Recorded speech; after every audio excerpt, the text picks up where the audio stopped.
What's going on, world? It's the KayFabeyBaby NRW Ring Generals Podcast. I'm Kuya, and I'm joined by my NRW House of Trios champions. I keep forgetting that shit. We need to come up with, because we took a nod off of Imperium with like the Ring Generals thing. Right. Because at that time, I think Eldon and I were like we were like heavy on Gunther and all that shit. We still down with them. Yeah, but I don't know. I think we need something like our own. But anyway, they're like broken up now.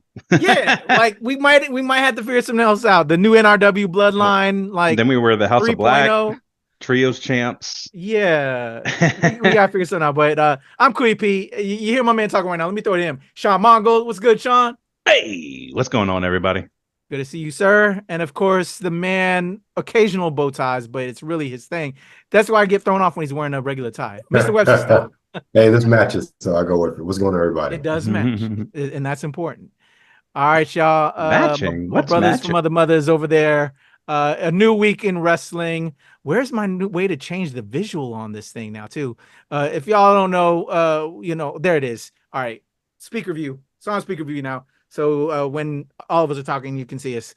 Last week we went all in, as you can say, on AEW. Not the regular all-in AEW, but we had Dynamite and Rampage in our area. So you'll see probably a little behind-the-scenes vlog episode I put up, as well as we had like a regular KayFabeyBaby episode that we put up. But due to time limitations, we didn't do all of our wrestling talk when a lot has gone down. So this week we're giving you a full hour. We got some stuff in WWE want to talk about. But then, of course, we will go over to AEW because their big pay-per-view event this week is Forbidden Door. We'll give you our picks on that. So let's get into it, gentlemen. I know there's a lot we want to talk about.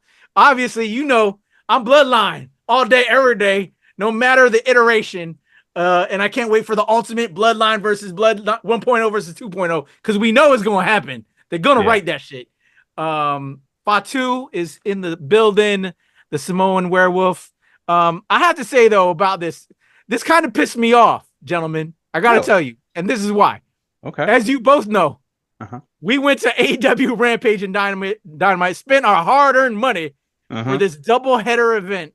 Didn't get the woman we wanted. Nope. With all the money, if you will. But over in fucking, I don't know what bumfuck town they were at. It was Chicago. Okay, Chicago. That is right. Chicago deserves it. Chicago deserves it. But I was just mad, yo. Like, you know what I'm saying? We spent $70 here at WWE with just 2 matches. Their whole card of SmackDown on Friday, because ours was Wednesday. It was Wednesday. Wednesday, right? Like, it just made me even more mad because you both know how I was feeling after we didn't get the money. Right. And here SmackDown comes on and I'm like, Chicago, y'all bitches. I love y'all, Chicago. But God damn it. Can we get, some of that love? They just had an amazing tease.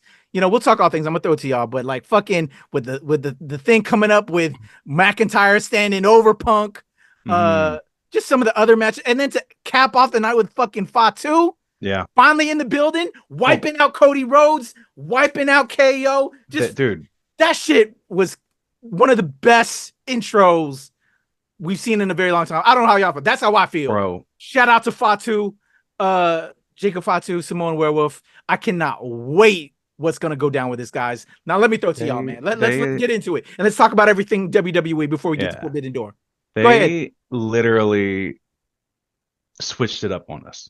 Because I think last week, even leading up to Dynamite, we're like, man, we're in the lull in both motherfucking promotions, man. Like, what? This never happens. Usually when one's in a lull, the other one's firing on all pistons.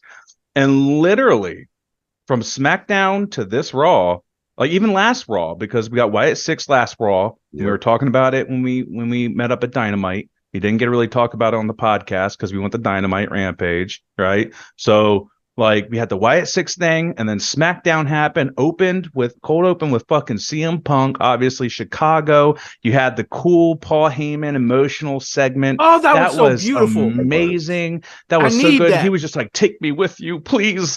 They really hyped up their relationship, first of which, and also Paul Heyman needs help.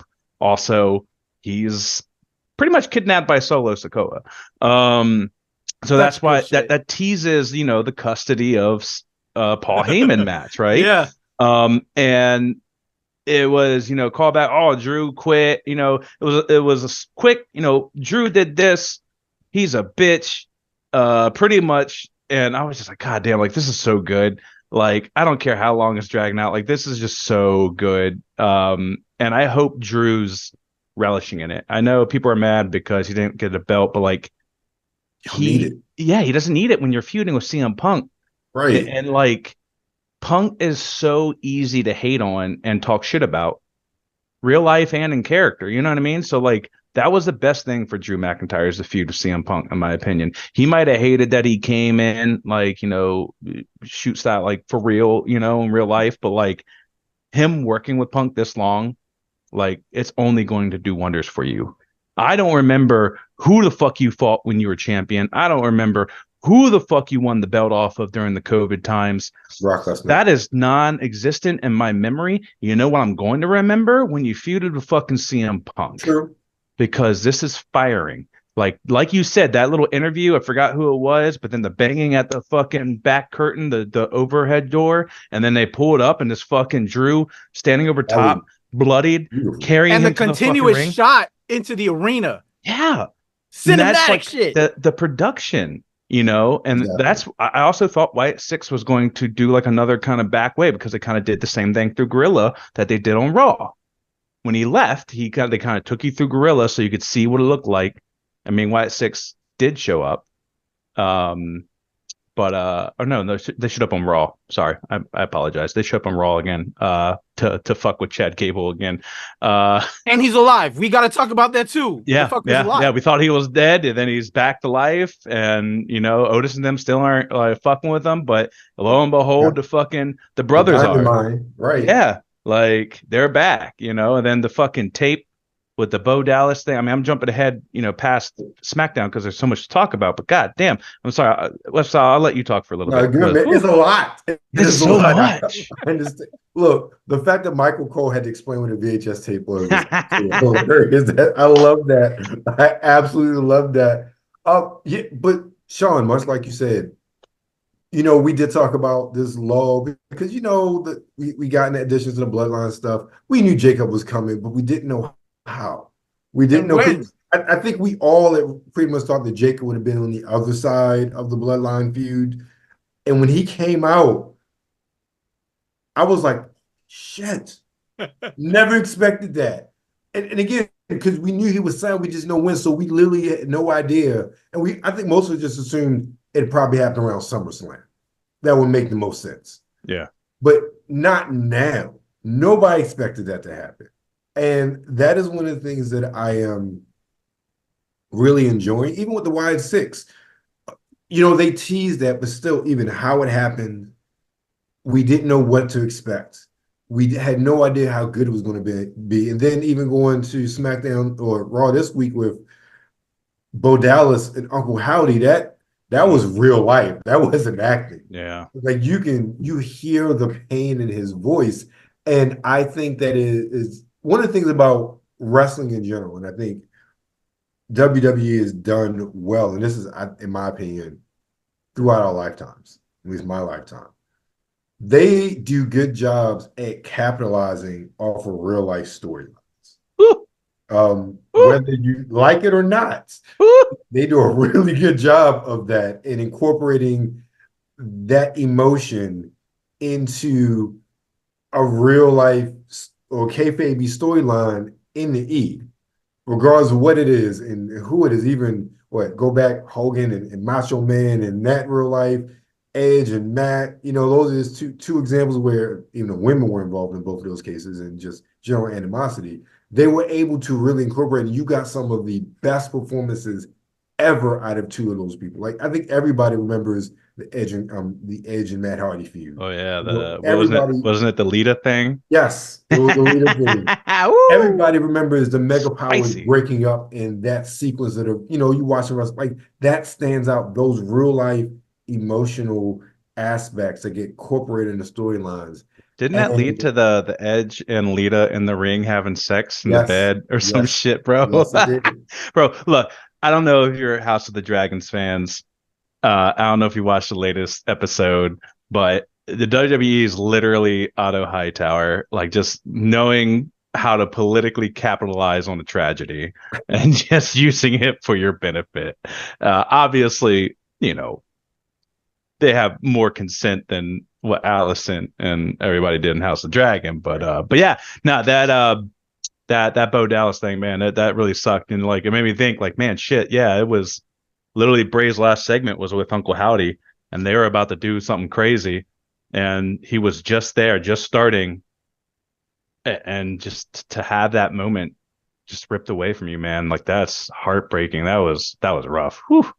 Yeah. But back to SmackDown real quick.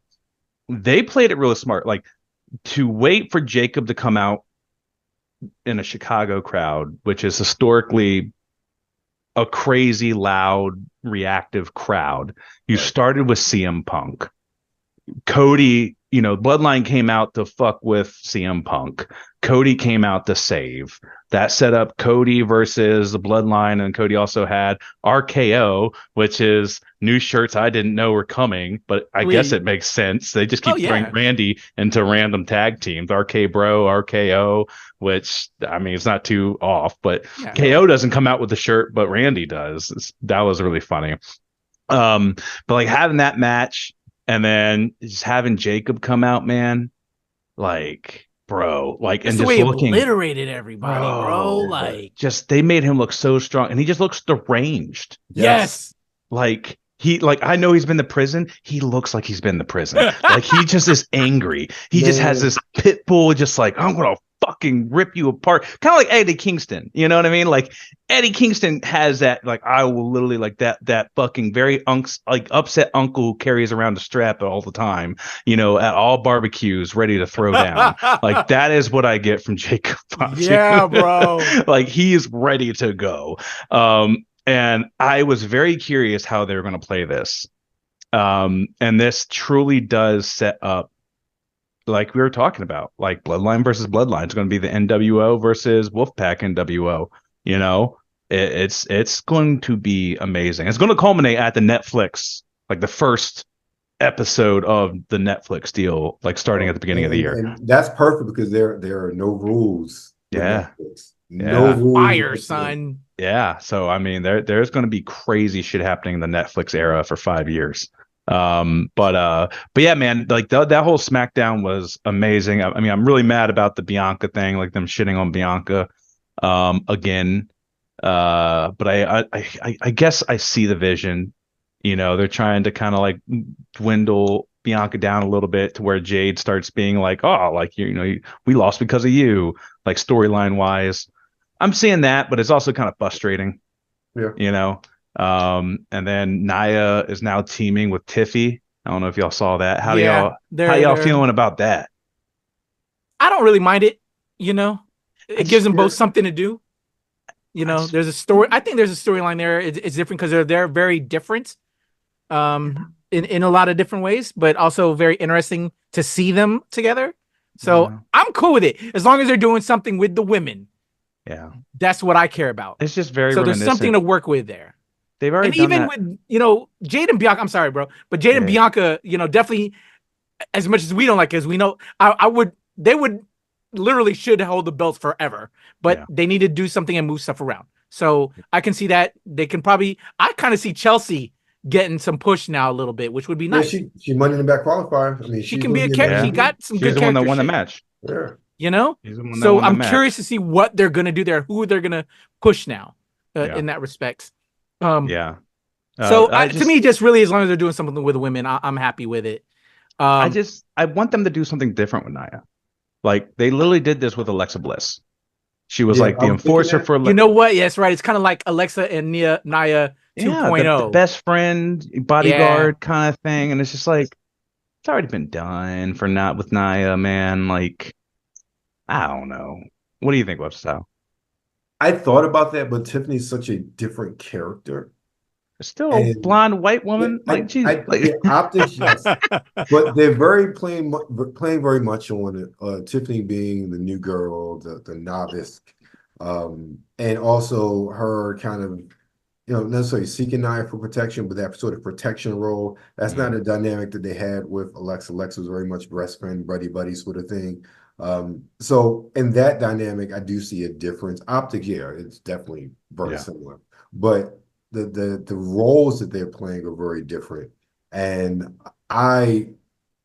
eventually I'm assuming we'll see a match between them. I could get behind that. Right.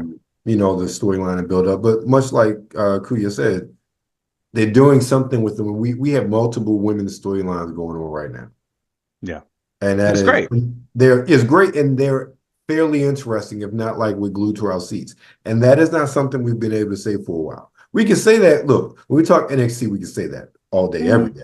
But when it comes to the main roster, we have not been able to say that in quite a while. What's interesting is with the women, though, it kind of did a flip.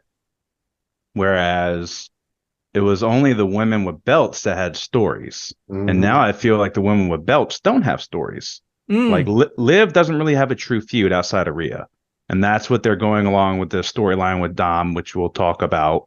But also Bayley doesn't really have anything. Bayley's going to fight Nia at SummerSlam, but they're not really continuing that. So it's very weird. And all the other women, it seems like there's other stories outside of the title that they're building more so with the women. And it's just very interesting. One other quick thing from SmackDown that I wanted to talk about, DIY. I did not expect to like them again or be entertained by them again. I thought they were going to flounder a little bit. They kind of did this DX thing a little bit, and I thought it was kind of corny. I think the R-Truth Miz kind of pair up helped a little bit, but then really this Grayson Waller and Austin Theory thing has really kind of, it's grabbed me, whereas, obviously Johnny and Austin Theory have a history with the way and everything back in NXT. So I was like, okay, I like how they're playing that. And I like how they're showing that Waller doesn't really care for Austin Theory, keep throwing him in the way and shit like that. I like the small little hints, and it's really kind of grabbed me now. And I'm just like, oh, okay. I'm behind this now. Now they just need to push DIY instead of having them lose. You're the wrestling in the ring like the NXT days. Yes. That is probably what and again, it's because it's main roster, but I am waiting for that match with DIY like we saw in NXT. That's the only disappointment with DIY, because I am a huge DIY fan, but that is the one thing that I'm missing. I have not watched a match with them yet where I felt like, even just because it's the main roster, I don't know, it's watered down, and there's just not enough time for whatever reason. Well, they're not the main storyline. And one thing about NXT, they did a good job at times really pushing the tag teams, especially when DIY was there and that storyline. And we're missing that in the main roster with the tag teams in many respects. As far as that, storyline where we get that time for quality, well, I won't say quality, but really good wrestling, not just TV wrestling per se. That makes sense. No, it makes absolute sense. And I can't wait for that day. I think they're going to save those for pay-per-views. I really don't think they want them going ham on the weekly shows just because of the injury kind of streak that's been happening lately. Right. So I'm pretty sure they're saving it. And we see it at AEW, right? They're going ham every week. They're very they're very injury prone over there because they're going ham every week, and I appreciate it. But also at the same time, it's just if you're going that hard, twice a week, it's more possible for an injury. And then you can't get to the pay-per-view, and then you can't continue your storyline that you spent the past few months, building up, talking about, getting ready to initiate, and all of a sudden it's squandered. So it kind of sucks. But yeah. The only other thing WWE I can think of storyline wise that we can probably touch on is obviously Chad Gable, which we said we'd get back to. So talk about Chad Gable is alive, and still being chased by Wyatt Six, being chased by Abby, having that video, that VHS, that was great. We did kind of touch on base on that a little bit, I think already. The Dom Liv thing, Liv helping JD and Finn get a tag team match, and then also helping them win, beating Awesome Truth. I was a little upset by that, but also it kind of makes me think it was unexpected. But it kind of furthers this plot, because remember, Damian and Rhea kind of had like their bouts against each other, but at the same time, in her absence, he's been all about her. Right. And everyone else is kind of buying into Liv. Right. And I honestly think that JD and Finn are going to break away from Judgment Day and be their own thing with Liv. And then Damian's going to be kind of in shambles with Carlito and Dom, but Dom's still on the fence between Mommy and Liv. Right. And then when Rhea does come back, is going to see that only Damian's been there, like holding it down for her. I think that's going to happen. And then the Terror Twins are here now. The who? Their other nickname. That's what they call themselves. The two of them together, the Terror Twins. Who's that? Damian and Rhea. I didn't know that. They nicknamed themselves the Terror Twins. Yeah. Really? Yeah, that's been a thing between the two of them. If you're fans of, you follow them, I follow them. Yeah, they call themselves the Terror Twins. Yeah. Oh, I did not know that. Yeah, they're good friends. They're like really good friends. I saw that Rhea did just get married to Buddy Matthews. Yeah, I saw that too. Yep, shout out to Buddy, man. Yeah, man. Shout out to them. Buddy. But yeah, so that's the storyline. Miz losing kind of sucks. I don't think we got Seth again, so Seth didn't show back up after showing up during Wyatt 6 Raw. So I'm just like, what are they doing there? So yeah, I mean, cool shit, right. I guess. Anything NXT? You like what's going on over there? They've got a couple different. They did like a tornado tag tournament. I think I saw the other night when I checked in to watch a little bit off of my DVR.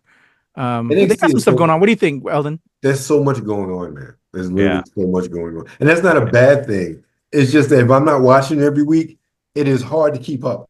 But that's a good thing, in my opinion. NXT, and I've said this about TNA as well. I watch that programming and I have no idea what's going to happen. None. In any given week, I have no idea what's going to happen, who's going to show up, what match. Even like because for Heatwave is a 4-way for the title with Ethan Page. The new is it that Javon? Yeah, I think his name is. Is it a 4-way? Because I know he got a title shot because he won the Battle Royal. I don't remember if they changed. I'm just thinking of the tag team match they had against Ethan and Sean. Yeah, I think I'm thinking of the tag team. Oh yeah. Sean Spears. They're all in the mix with Javon, right. And the four of them. And then the whole thing with that and Brooks Jensen coming back and ended up knocking Trick Williams in the head with the table, and so Sean got the win. Like what they've been doing with him, and like he's quote unquote a free agent. He's showing up at indie shows. He changed his name on the internet. Like they're just doing some really cool things in NXT in general. Yeah. And then Wayne talking about the whole TNA partnership that we saw, and that Joe Hendry showed up the week before for the Battle Royal, and that video is like WWE's most watched social media video since WrestleMania. Yeah, I didn't know nothing. I was talking to Sean before we got to the AEW event about this Joe Hendry guy, because I don't know about him, and I should have probably said his name, or else I'm going to see. I know, right? I was going to I said his name. But I started looking into that guy. That dude seems very entertaining. I saw he did I guess when Drew was over at whatever promotion they were both at, and he did like a blue that European Eurotech track, and he did it, but he did, instead of blue it was Drew, like that blue whatever but he did it with Drew, and like did a whole video of it. So that brother got some entertainment. What Culture Wrestling, He used to do stuff on air too as a commentator. So shout out to that brother, man. But I love how we're interplaying TNA and still they're going back and forth. And I'm about it. So yeah. I watched a little bit of NXT and like, so now we have Sol Rocca is going to be facing off against our girl. Yeah, Kalani I don't know how I feel for the about North that. American. It's going to be a great match. Yeah. I'm saying I don't know who should win because you all like Sol Rocca. I love her. She's amazing, but also I think it's too soon to take. Like, I agree. Just won it. That sucked to give her only like a 2-week reign, as the first champion. Jada Parker called out Mia Yim. Jada Parker on the mic, like her promo, bro. Oh, she's good. So fucking good. Good. And the one thing that pisses me off, and she looked good too. Yeah, the one thing that pisses me off is Lola Vice is not.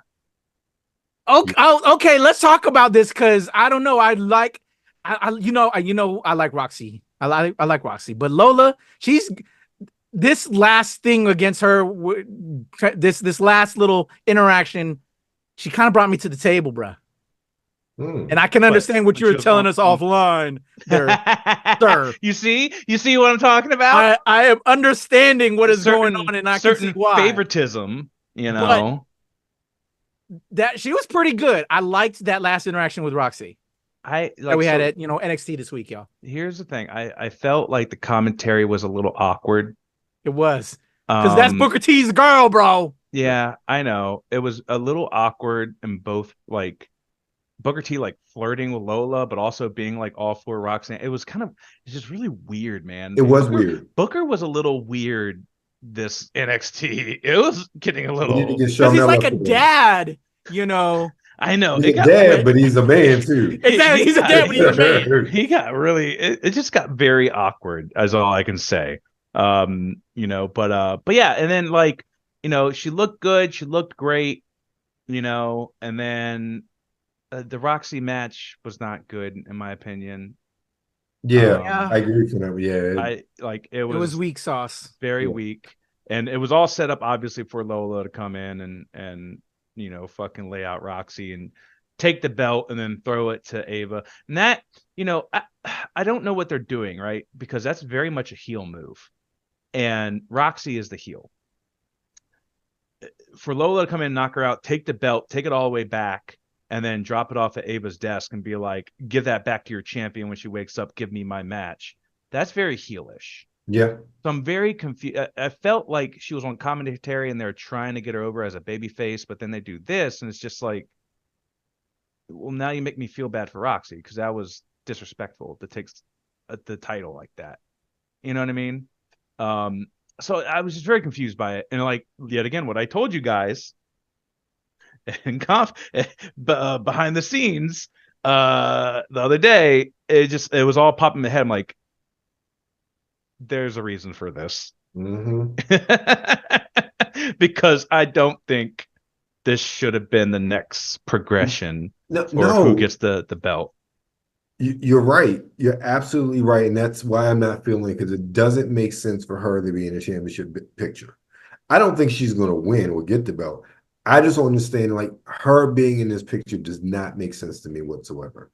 And as much as I love Roxy, this whole thing is just, I agree with you, Kuya, that, Lola did well last week, but it just falls, especially coming after the Jordan Grace thing. Like, this is who your next person is? Really?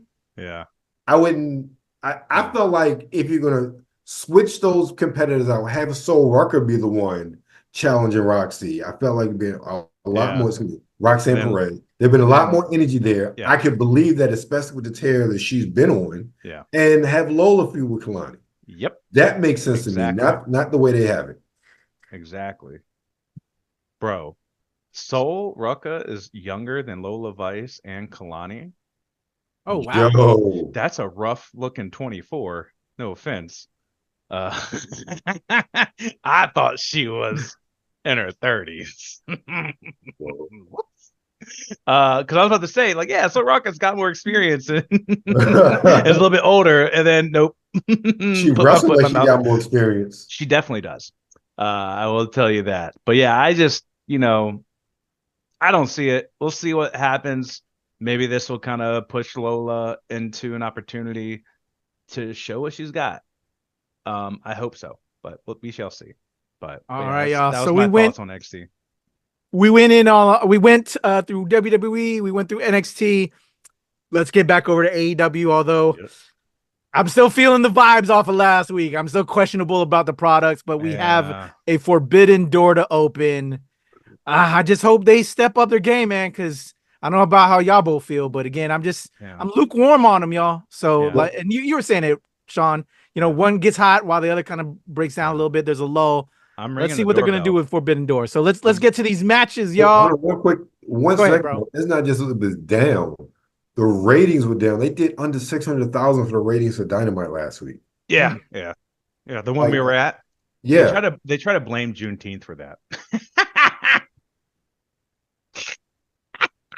Get the fuck out of here.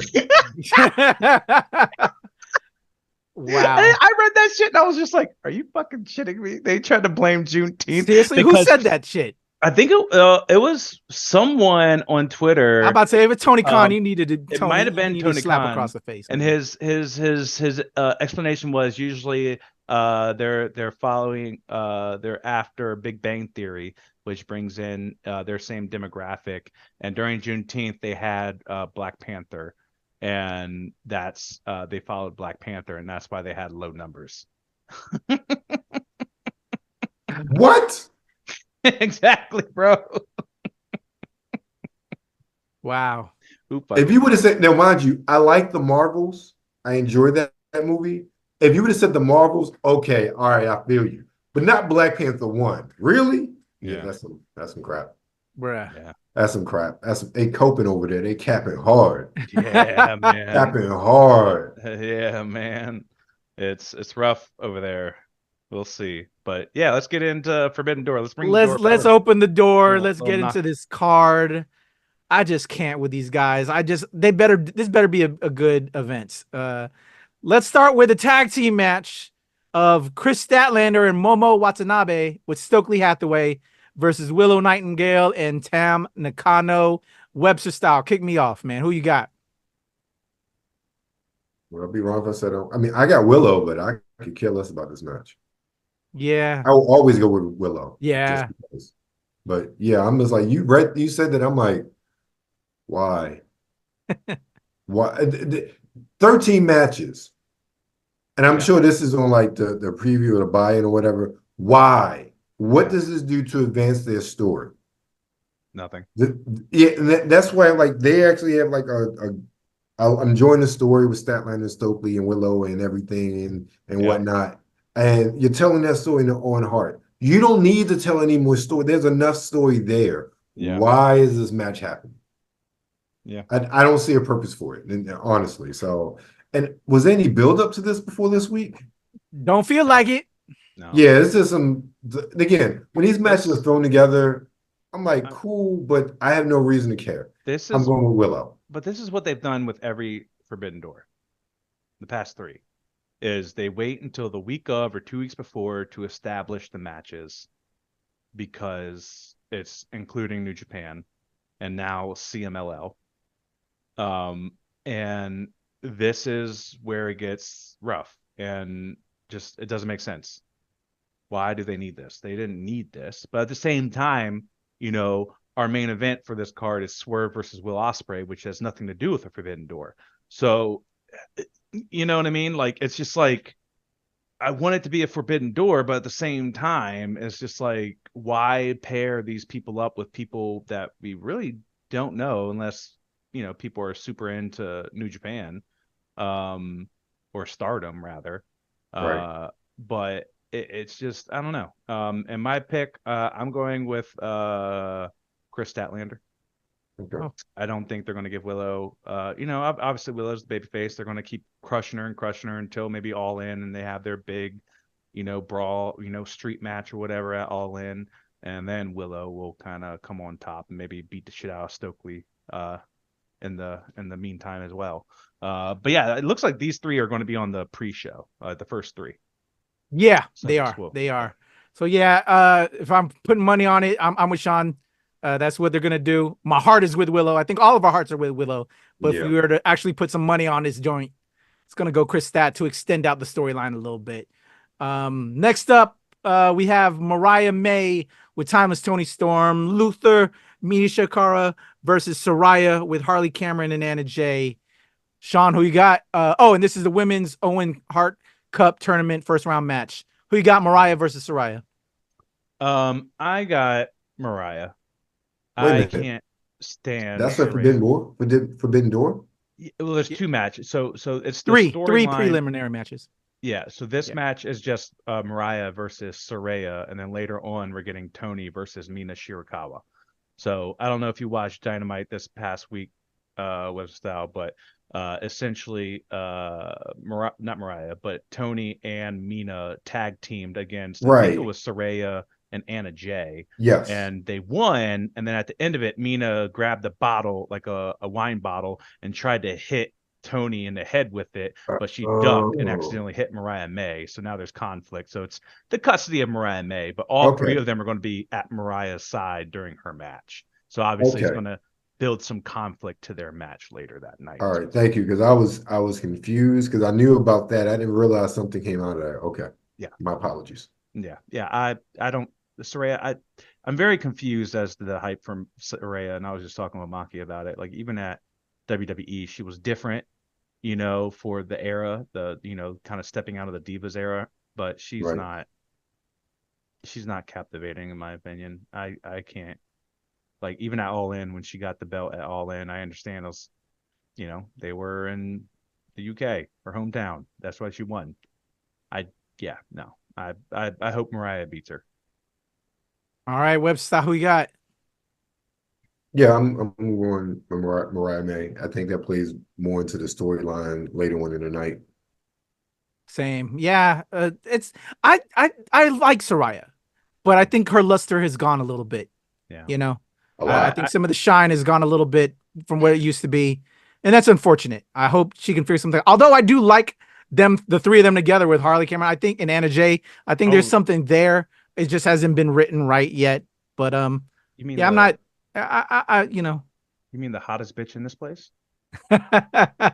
So I'm going to retract what I said. I'm going to say Saraya wins. I think there's going to be a conflict outside the ring between Tony and Mina, and it's going to distract Mariah, and I think Saraya is going to win. And then that makes sense. That's going to that makes sense. Feel more shit for their match later on that night. And then of course AEW's up Saraya's ass. They spend a lot of money for they are. So there's that factor, bro. Yeah, there's always a factor. All right, our third preliminary match, we have Los Ingobernables. I can't say that word, bro. Who can say it for me? I can't say it. Okay, it's Yota Tsuji, Titan, and Hiromu Takahashi versus the Lucha Brothers, Penta, Rey, and Mystico in a trios match. Who we got there, Webster style? I'm going with Lucha Brothers. Lucha Brothers. Yeah, same here. Okay, Lucha Brothers all the way. You know what? Yeah, I'm with y'all on that one. All right, let's keep it moving. Let's get into the actual card of Forbidden Door, starting it off with the ladder match for the vacant AEW TNT Championship because what's his name? My man had to put it down. Adam Copeland. Because Adam Copeland, had to withdraw because of his injury. So it's now who's going for it? We have Takeshita versus Mark Briscoe versus Jack Perry versus Dante Martin versus Leo Rush versus El Fantasmo.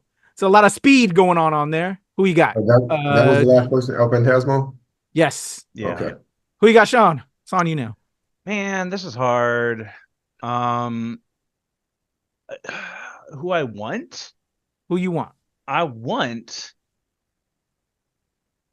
Who you want? Who's your money on if you had a bet?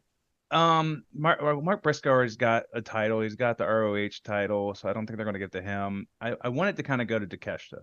I know he's a heel, and I know he's Don Callis family, but reading some of his interviews and things like that, like my man's had so many great matches, and they just have not rewarded him at all. my man has torn the fucking house down with everybody, and it's something to say that, like, all their work with, New Japan and all this, they haven't really put any belts on anyone of like Japanese descent, Asian descent outside of Okada, who just came in, who they paid a lot of money for. And I think that's the only one in 5 years when they've been working with fucking New Japan. No, what's her name? Women's champion. Hikaru Shida? Yes, Hikaru Shida. Yes. I forgot about that. But they also kind of shit on her. Like, she only had it for a little bit until Britt came back. Right. You know what I mean? So it was just kind of like not noteworthy runs. Yeah. So I really hope they give it to Takeshita and let him. I hope it does something for him within the Don Callis family to where he starts realizing that he's better than Don Callis and doesn't need him. Because I really want them to take a shine to Takeshita. I think they're going to give it to Jack Perry because they're doing this Elite has all the gold bullshit, and it's going to piss me the fuck off. So that is my want versus who I think. I think they're going to put it on Jack Perry. I want Takeshita to have it. I completely agree with you, Sean. Before we head over to Web Style, if I'm a betting man, they're going to do that with Jack because of the same reasons. And I know it's going to piss you off, brother. So be prepared to be pissed off. And I want Takeshita. Yeah, because he's been doing some good shit. How about you, Web Style? Do you agree? We're all on the exact same page. Yeah. I see this. I'm like Takeshita should win this. That I'm looking at this. Look, Dante and Leo, and look, we were all shocked when Leo won because we saw him win it, or at least get qualified. They're going to be great high flyers. They're going to be entertaining.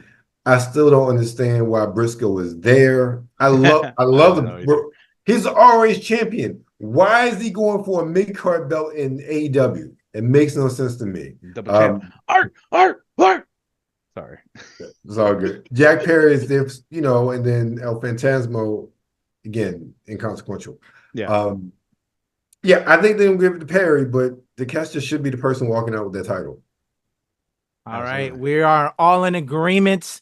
Let's head over. This is on Now You website. We're starting off with the AEW Women's World Championship. We mentioned this earlier. Timeless Toni Storm with Luther and Mariah May versus Mina Shirakawa with Mariah May as well. Who you got? Who's going to take it? I know you and I love Timeless. We've been talking about it, but do we think Mina? I don't think it's going to be. I think it's going to be a great match. I think it's going to be a fun match. I don't see them giving the belt to Mina. I really don't. But it's been entertaining and a fun storyline, so I definitely give them that. Again, we talk about the storyline with the women in AEW and how a lot of them will fall flat. For me, this has been very entertaining. I've enjoyed it. All right, Sean, who you got? Yeah, they're not gonna have Mina beat Toni. Why we don't think that? My heart wants that. I love Mina. I fucking love Mina. We met Mina during WrestleMania weekend, and Mina's awesome. She's super fun to watch in the ring. She's very entertaining. Her outfits are always crazy. She has the cute little shimmy joint, and like she has like a mariachi. What is this? Her song's kind of like a mariachi version of something, and I always forget it. But like I'm just like it always like shocks me. But yeah, I absolutely love Mina. I would love for Mina to win. I just don't think AEW has put the stock into Mina for her to be a champion. Yes. I think they have put stock in her for her to be a feud for Toni. I do not think that they truly care. Like after this, you'll never see Mina again. And that's why I think she should. I think I know I love Toni. I'm with Style and our big fans. While you, Sean, you don't get the gimmick. But nope. I think that gimmick is so good now. She don't need the belt. Now it's time to mix up and better your rest of your women's division. This gives Mina more life with the belts more than it serves, Toni now. Toni can live on without a belt now. So give it to Mina. Start building out the rest of your women's division. Yeah, that's why I want her to win. Mina is not AEW. Mina is Stardom. But they're working hand in hand though now. And when was the last time they gave their belt away to someone from another promotion? So she's not 100%. I thought she's now kind of like with them. She's not signed. No. Fuck. So then I guess that throws out the one. But but do you feel what I'm saying though now? Yeah, I understand what you're saying. That would she's so good she doesn't need the belt. So who hurt her if she lost the belt? Oh, I agree with that that scenario when she obviously loses, but yeah, I just I think that they are going to build up one of their own AEW people to eventually beat Tony, because this has been a great run. This has been a very memorable run. So whoever they let defeat Tony will have to be built up, and then also they will need the belt. I'm hoping they don't bring Britt back and have Britt beat her, because Britt doesn't need it as well. But we'll see what happens. Do we think Mariah May will finally choose? I think that's the bigger thing to say now. Within this match, will Mariah choose to stay with Tony, or will she have a group with Mina? I can see her siding with Tony, and then maybe Tony after winning beats the shit out of Mina, and then Mariah has to save her, and then that causes a rift between Tony and Mariah, and maybe Mariah is the one to take the belt off Tony. That would be interesting. And then you build up Mariah. Yep. Boom, and the end of Bosom Buddies, because that's what they're being called now, by the way, if you didn't know that. Tony and Mariah are Bosom Buddies. Makes sense. Hire me to write wrestling stories, please. I'm saying. All right, y'all, let's move forward. All right, Sean, you got this one. The winner takes all match. We're keeping it women's. AEW TBS Championship and NJPW Strong Women's Championship. Mercedes Moné, AEW, versus Stephanie Vaquer. I don't know how you pronounce it. Vaquer, NJPW, New Japan. I just want to say, Stephanie Vaquer is like the Hispanic version of fucking Tessa Blanchard. Yes. She got that chin, dog. Yes. Oh my goodness. Yes. I kept trying to think, who does she remind me of? Who does she remind me of? And as soon as you said it, I'm pretty sure it's just Tessa Blanchard, speaking in Spanish. You got me looking her up again now to see pictures. But no, I think the obvious is Mercedes, right? Yeah.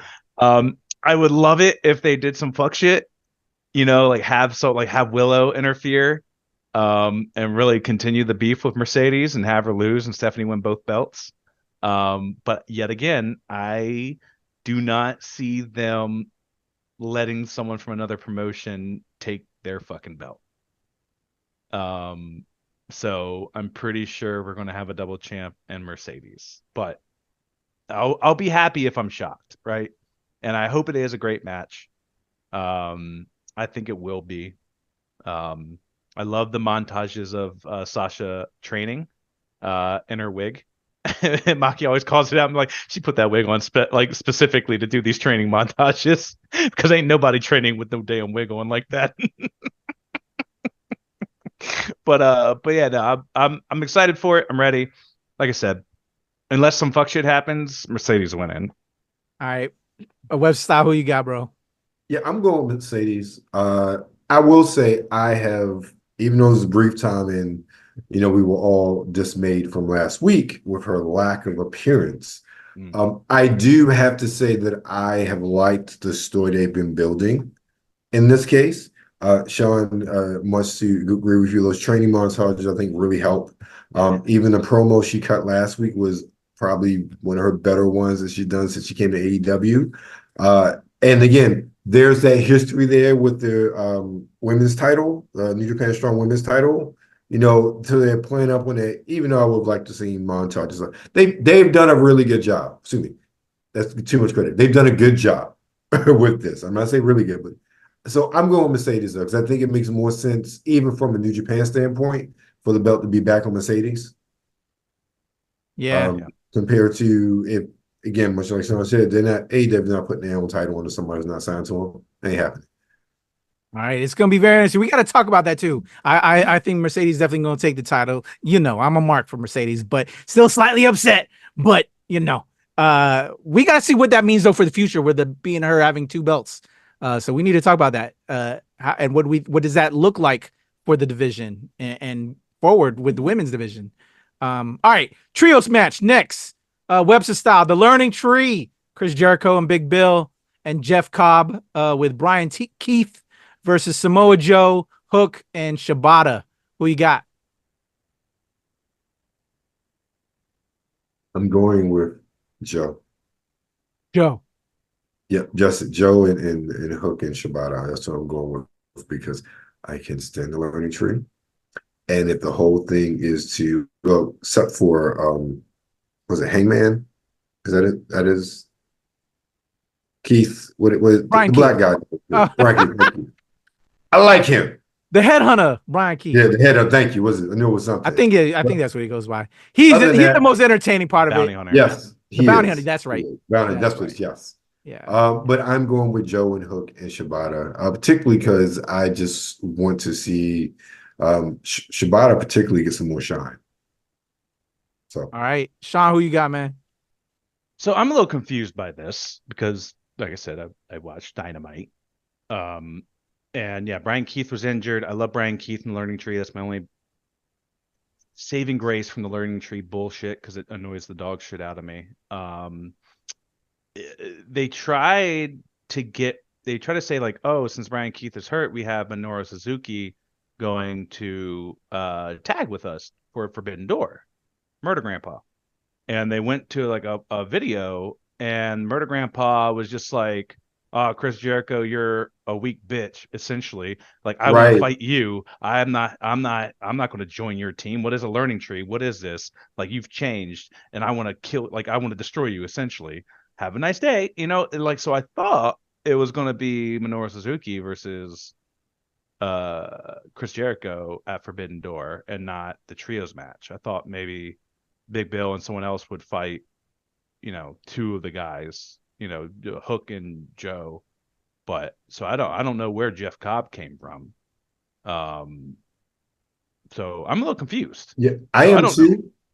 I'm very confused by that because because I'm literally looking, I'm on their Instagram. Yeah. And as of 4 hours ago, they have like the card there, and that's not even one of the advertisement they put out. So I'm like, where'd that come from? I have no idea where the Jeff Cobb thing came into play. So it's just I'm a little confused by it, is all I'm gonna say. But yeah, we'll see what happens, I guess.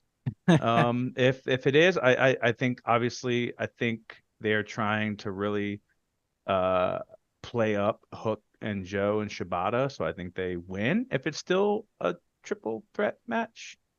But yeah, other than that, I don't really know. All right, let's head over to the singles match with Zack Sabre Jr. versus Orange Cassidy. What do you got, Sean? I mean, Orange is gonna win. They had like a big little matchup. Not them, but Kyle O'Reilly fought Zack Sabre Jr. this Dynamite because Kyle O'Reilly, Orange Cassidy, Mark Briscoe, I believe, are all in kind of like a group. Yeah. Conglomerate, whatever they said. Yeah, they called it the conglomerate. That's what it was. I was trying to remember. I was like, what the fuck did Mark Briscoe call him? The conglomerate. Conglomeration or something like that. Yeah. Kyle O'Reilly and Zack Sabre Jr. fucking killed it. Like, that was if Orange Cassidy could beat that match, it's going to take a lot to beat that match, is all I'm going to say. But I definitely see Orange winning. So that's, it's going to be a great match, I think. I hope it is. Like I said, it was kind of stupid to have Kyle O'Reilly kind of have this match right before it. You know what I mean? It seems like this probably should have been a pay-per-view match. And that's kind of an issue that AEW has, in my opinion. They kind of give you these things and it kind of makes their pay-per-views kind of not feel like pay-per-views. Like, why is this worth money if I get matches that are just like this weekly? Right. I understand their logic and they want to give like these matches every week, but yet again, this is also how people get injured. So you have to take it with a grain of salt. But yeah, I got OC winning, of course. And also, I don't know if you guys saw, but Tomohiro Ishii, the Stone Pitbull, came out and kind of sided with the conglomerate because MDK, TMDK, and what's their names? The Undisputed Kingdom, the other two. Oh yeah. I know what you're talking about. They were like teaming up, so it was like 4-on-3, and then Tomohiro Ishii came out and kind of sided with OC and them. So, kind of include it with more Forbidden Door bullshit. So, but yeah, it's going to be a good match, hopefully. Webster, who you got?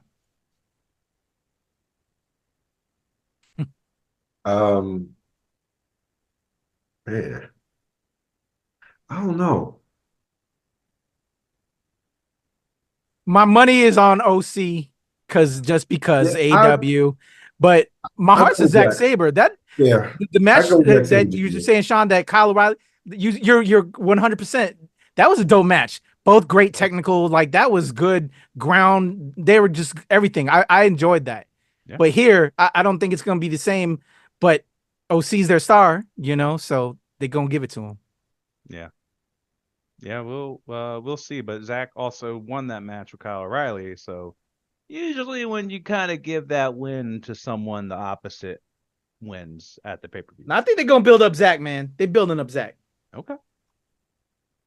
I would hope that they give one of the Forbidden Door, like the other company, as a win, but I just don't know where it's going to be.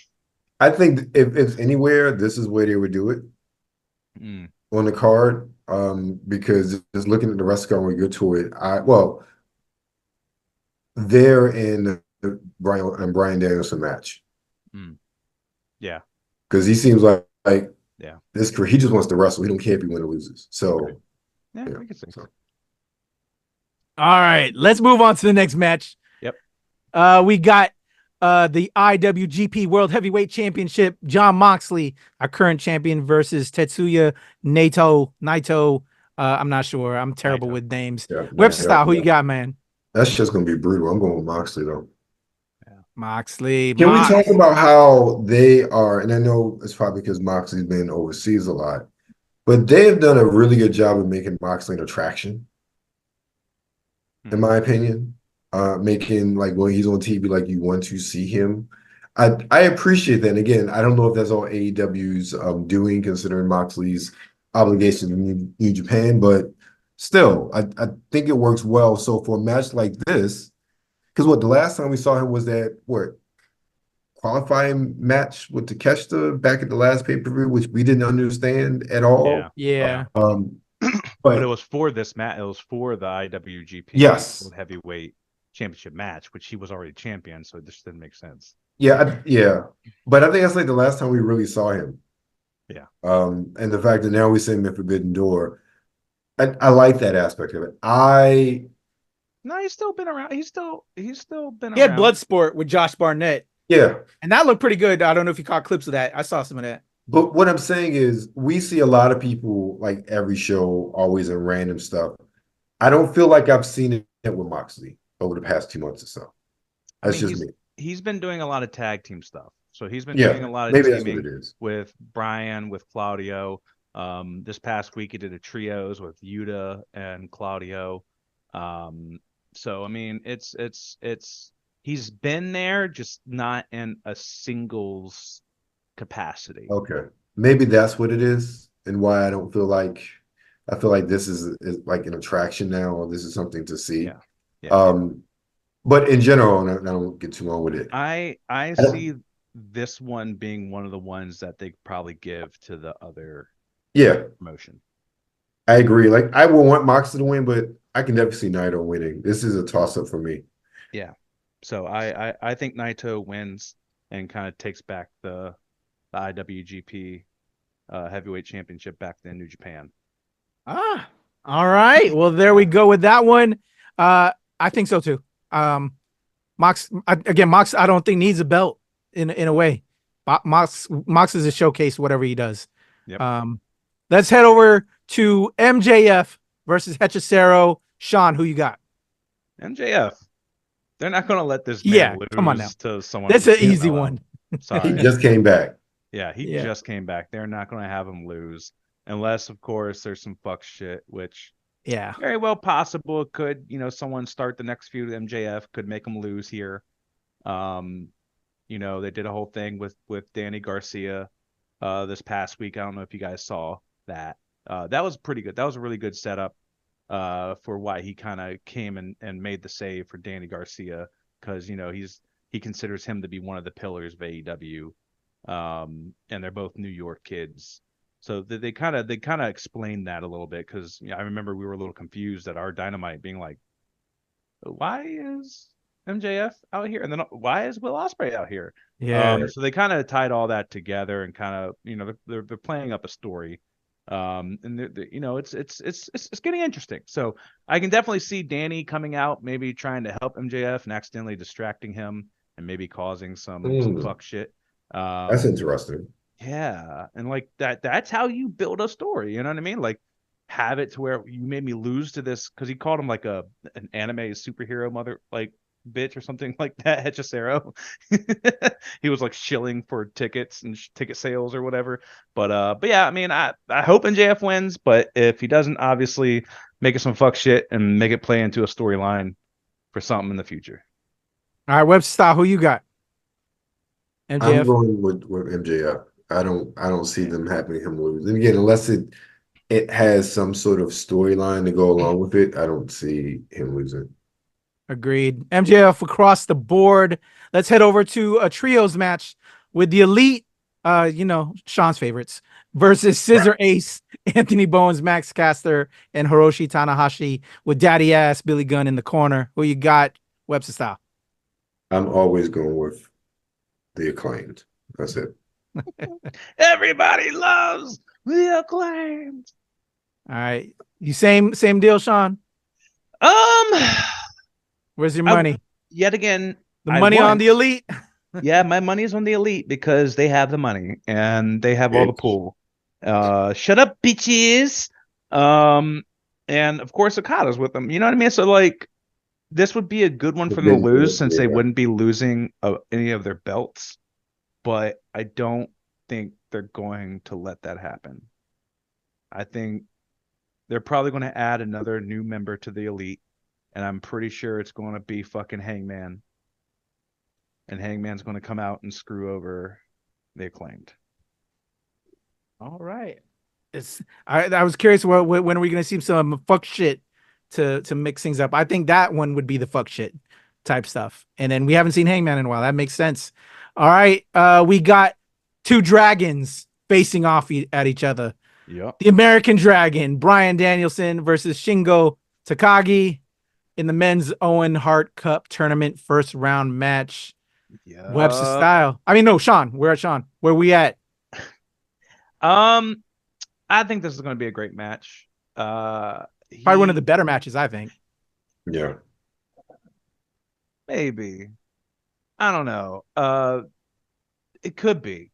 It has the opportunity to be it, right? But at the same time, it's kind of like, I don't know why we're having this match. It's kind of one of those things where it kind of seems... It's the Owen Hart Cup tournament, man. It kind of seems thrown together.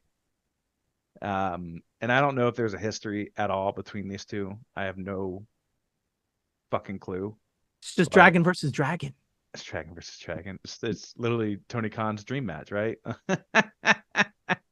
But that's how we got in this problem in the first place.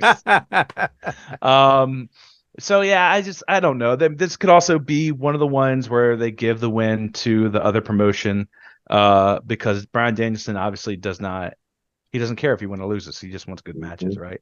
So it very well could be that. They probably could get this to Shingo. So yeah, I'll go ahead and say Shingo wins this. All right, Webster Style, how about you? I'm feeling the same way Sean does. This is one of those ones I think they can give to New Japan. So Shingo. All right. I don't think they're going to give both. I don't think they're going to give Naito and Shingo both the wins. It's going to be one or the other. So if Naito takes the belt off of Moxley, I don't think Shingo wins this. Interesting. Okay. All right. Let's play that as an extra gamble right there. If y'all are taking notes right now, we'll see when we have our results show next week. Yeah. We're coming out of this. Our title match of the night, the premiere match, the main event. Swerve Strickland with Prince Nana, our current champion, AEW World Champion, versus Bruv Will Ospreay. Webster Style. What's going down? I'm just gonna say I'll lead it off. Don't take it off. Swerve just got the shit, man. Stop doing this, man. But I don't know, man. I don't know. What you got, man? I think the best way for them to get Swerve over is for having to be Ospreay. Mm-hmm. I mean, and he's already over, but to really elevate him as champion, because I think that's something they've been failing at, personally speaking. Yeah. And how they've constructed things.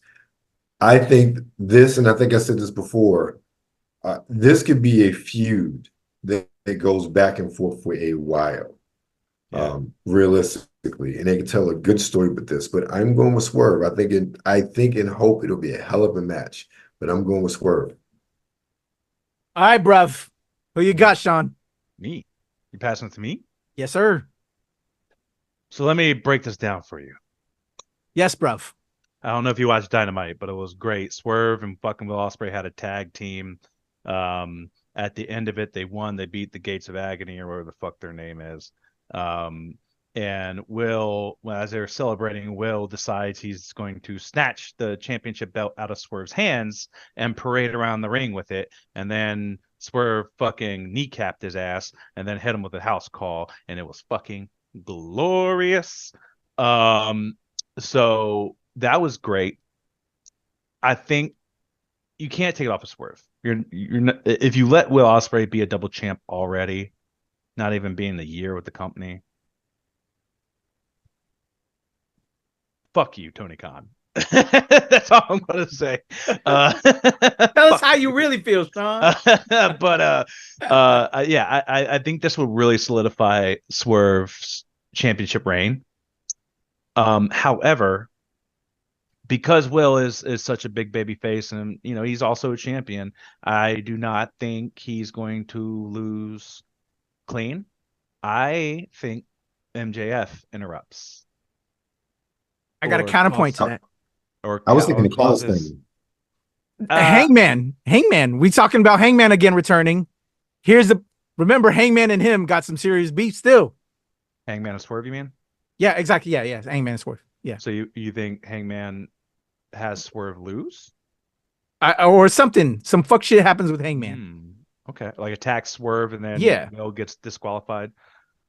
Okay. I think MJF. So yet again, if you've watched Dynamite, and also like we said, like when we were at Dynamite, we're like, hey, this is really weird. Why did Will or MJF come out to save Daniel Garcia?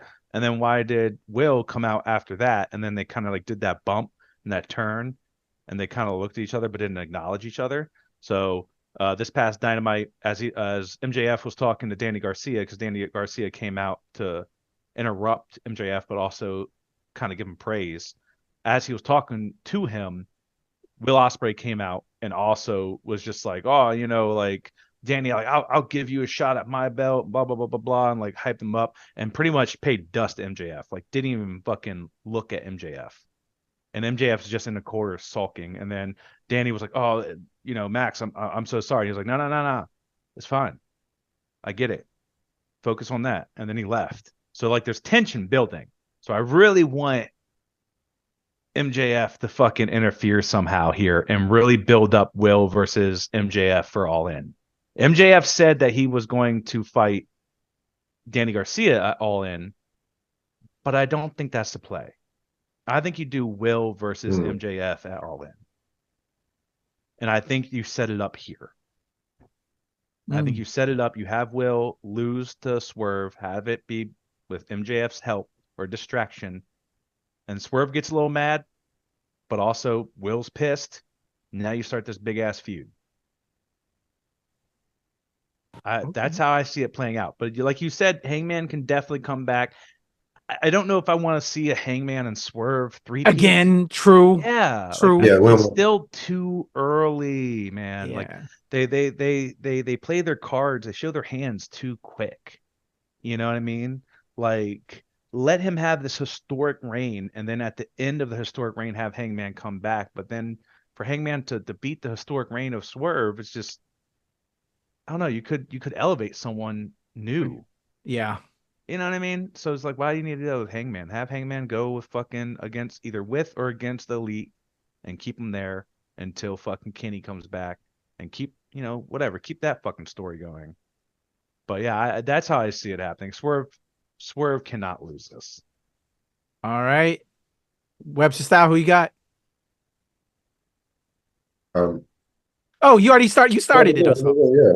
Well, there you go. I'm Team Swerve all the way, man. But I think some fuck shit's gonna go down.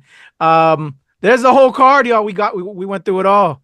We'll have our results next week. We'll see where we stand and the aftermath, and then we know some wild shit's gonna happen. All I know is SmackDown and Raw are firing on all cylinders right now.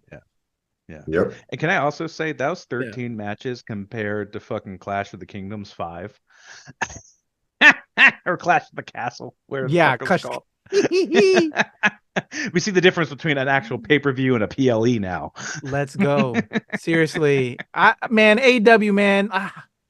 At one point, I thought they were serious contenders. Now it's just they got to step up. They can, though. I think there's talent there. It's just gotten weak sauce a little bit, man. It's the story. It's all about the storytelling. And honestly, to some degree, it's presentation as well. Yes. It's one of the things we talked about with Raw and SmackDown, that presentation and how wrestlers and everything is presented, it can make or break your product. Yeah. And even, us going to see it live, seeing Dynamite and Rampage, there is something, there's not the same caliber of production. I'll put it that way. Even still, like, just look at Will Ospreay's robes. I feel like his quality in robes has gone down since coming to AEW. Like, if you go back to his New Japan days, like, his robes were fucking, his robes were fucking immaculate, man. Like, they were crazy looking. Like, they look so good. And now it looks like some Shein shit, dog. That's what it looks like. And even like some of the shit that Deanna and fucking even what Tony wears sometimes looks like Shein shit. And I'm just like, what is happening? Yeah. Like, do they not have a costume department? Like, that's a good question. I don't know if they do. Yeah. I've never heard anybody talk about their costume department. I'll put it that way. Yeah. And I know like WWE has a couple people, but not everybody goes with them because it's still like they have to go on their own dime to get their gear made. And sometimes people have their own designers. Like, Sasha Mercedes had her husband. I think she still does, even though I think there's like I think she's working with like other designers now. Well, because they're not together anymore. Oh. And that I'm curious about. We need to talk. That's what I'm very curious about. That is what I hear. I hear that they are not together anymore. Well, that's unfortunate. Yeah. So anyway, we'll not get into the drama right now, y'all. We're gonna sign off. You've had a long episode. We promised we'd get back to some WWE stuff, and it's popping over there. And we gave you our predictions for Forbidden Door 2024. It's gonna be interesting, man. We'll have to come back next week, talk all about it. I don't know, my levels of hypeness with WWE right now, and they just come on. I hope this brings it back. All right, gentlemen, let's get up out of here. Sean, what's going on with Fan of Tees? So our next monthly show, Fan of Tees number 2, is also our 2-year anniversary at DC Brow. So Fan of Tees is our D&D inspired fantasy based kind of show. Very interactive with the crowd. And we tell a story that actually changes depending on how the crowd interacts. So it's very fun. Like I said, it's our 2nd year doing this one. Check it out. It is July 20th here in DC at DC Brow. You guys want some tickets? You can look us up on Instagram at the Nerdlesque Fest. Or you can just search Eventbrite and look up Fanta Tees. So it's Fanta Tees. All right. And Webster Style, what's going on at Sartorial Geek, man? We just dropped a new episode of Ren's Playtime Corner, running out talking about the trash internet dating shows, the balloon popping show, just kind of ripped into all of that nonsense and whatnot. Still working on some things. So I got to deal with all my footage from Rampage the week before and do something with that. So that I'll probably about eventually. But also, I'm going to TNA this weekend, Friday and Saturday night. So I'll have some footage from that next week. In addition to, it'll be very interesting seeing the production compared to going to the AEW show. That's one of the things I'm very curious about. Oh, you're going to report back on that.